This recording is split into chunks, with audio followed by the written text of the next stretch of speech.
Welcome to Masterclass.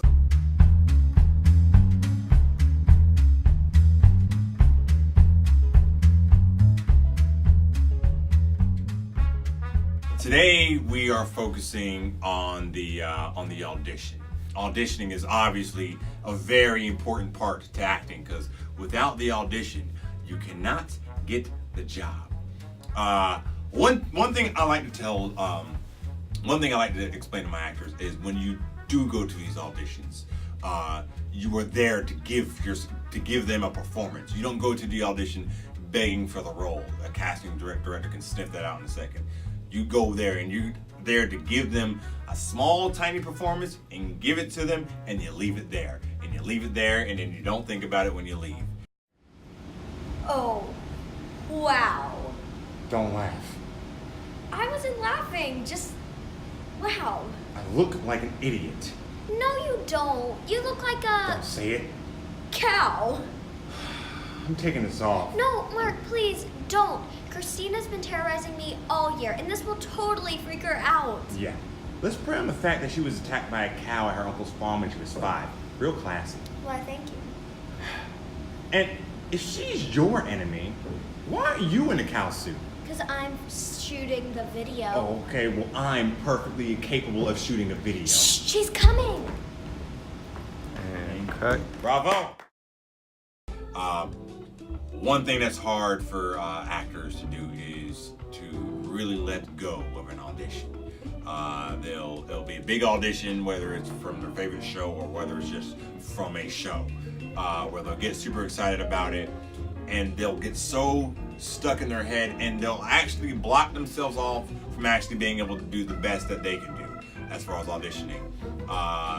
And 9 times out of 10, they'll do that audition. They'll do a terrible job, and then they'll go in their car and kill it in their car. Unfortunately, once you're in your car, the audition no longer matters. What I'm trying to do is to get people to get to that point before they even get to the room, where they do go to the audition, and they leave it all on the table. They leave it all on the floor where they don't. You should not leave the audition room with regrets. What is with you? What's with me? What's with you? I'm trying to be your best friend. How in the world are you being my best friend? You just punched my boyfriend in the face. Yeah, and he deserved it. Then let me do it. Stay out of my relationship, Eli. How? How am I supposed to when I see it's killing you? Is it killing me or is it killing you? What? I said dating Robert is killing you. Why? Why do you think, Brooklyn? Why do you think you being with somebody else, anybody else, would kill me? No, you don't get to do this. Brooklyn. No. I'm gonna talk to Robert, and I need you to stay out of my relationship. Oh. Acting. Who can tell me what the definition of acting is? Yes. Excellent. Very good. You got something? Yeah? Yeah? Bring truth to imaginary circumstances. Is that almost like a line of that? No? Okay. No, it's actually really spot on. Really spot on. I was like, you must have known the exact answer. Yeah. Acting. Living truthfully under imaginary circumstances. When actors get into the audition room, they tend to forget that the audition almost starts as soon as they enter the room. You know, not only are you auditioning to work in the film, you're also auditioning to work on the set with these people. You know, a director will take somebody with less talent who they can tolerate more on set than somebody who has all the talent in the world but is a complete jerk. Camera is rolling. Hey, what's going on? I'm Jack Mullen, and I'm with After Eden Time Management. All right. Hey, Julie, I'm sorry about there. You know, if it was weird at all. You mean the fact that you practically killed yourself to be my partner?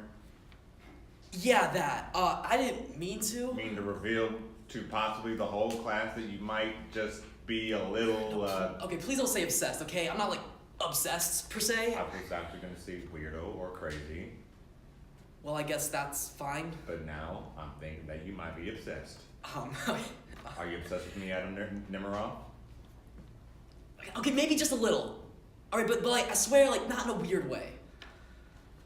Interesting. Bravo! Any character that you ever play, don't think of it as putting the mask on as that character, right? That automatically separates you from that character, right? It's now a foreign object to you. Any character that you ever play is already somewhere inside you. You just gotta find him and bring him out. You good, sir? Yeah, this is the hope spider. Yeah, there you go. All right, all right. You're fine. You're fine. No worry. No worry. Yeah. Any character that you ever play is already there inside you. I don't care if they're a serial killer or somebody who's complete opposite of you. I'm not saying that you're an actual serial killer. I'm saying you have something that you can connect yourself to. You know, you got to find out why this person went down this dark rabbit hole. This person wasn't born a killer. Something happened in this person's life to make him that way. You got to figure out how I'm going to connect the dots to bring that person to who they are. Auditioning is a skill that's always growing. You know, it's almost separate from acting. I know really great actors who aren't the best auditioners. And as an actor, as a working actor, you need to understand that in this world you have to get good at auditions, because if you don't get good at auditions, you're not going to get your auditions, and in turn, you're not going to be acting. At least not for money. This is my fault. What? Mom and Dad, this is all my fault. How is this your fault? I'm the reason they're so stressed out.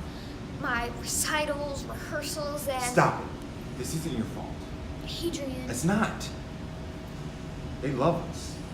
Both of us. It's just... It's just nothing. They love us, and because of that, they'll get through this. I really hope you're right. Scene, bravo! Nice. I don't understand when people get into an audition room and they're going through the lines, they're in the scene, everyth's there, and then they come to that one line that they don't know, and it stops, and they'll sometimes let it break. They'll break character, and I'm thinking, don't break character. Whenever you're in character and then you lose a line, or you're in character then you start stuttering on words, that almost brings the character to life. It shows me that the character has flaws. It shows me that this character is not a perfect speaking individual. Most people in the world aren't perfect speakers. We have stutters, we have stops, we have little ticks, we have quirks that make us human and make us who we are.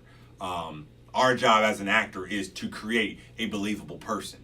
So when we get into that audition room, we have only a finite amount of time to create a real person, to let all these casting directors know that, okay, here's me, the actor, and at any given moment I can turn on whatever character you guys need.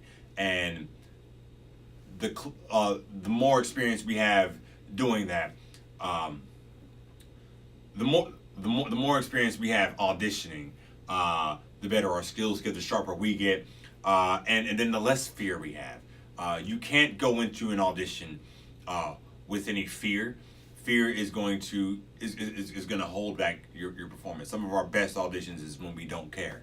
All right, it's hard to say, but sometimes go into an audition and you don't care. The only thing you have control over is your performance. You have zero control over if you get the role or not. So focus on what you do have control over.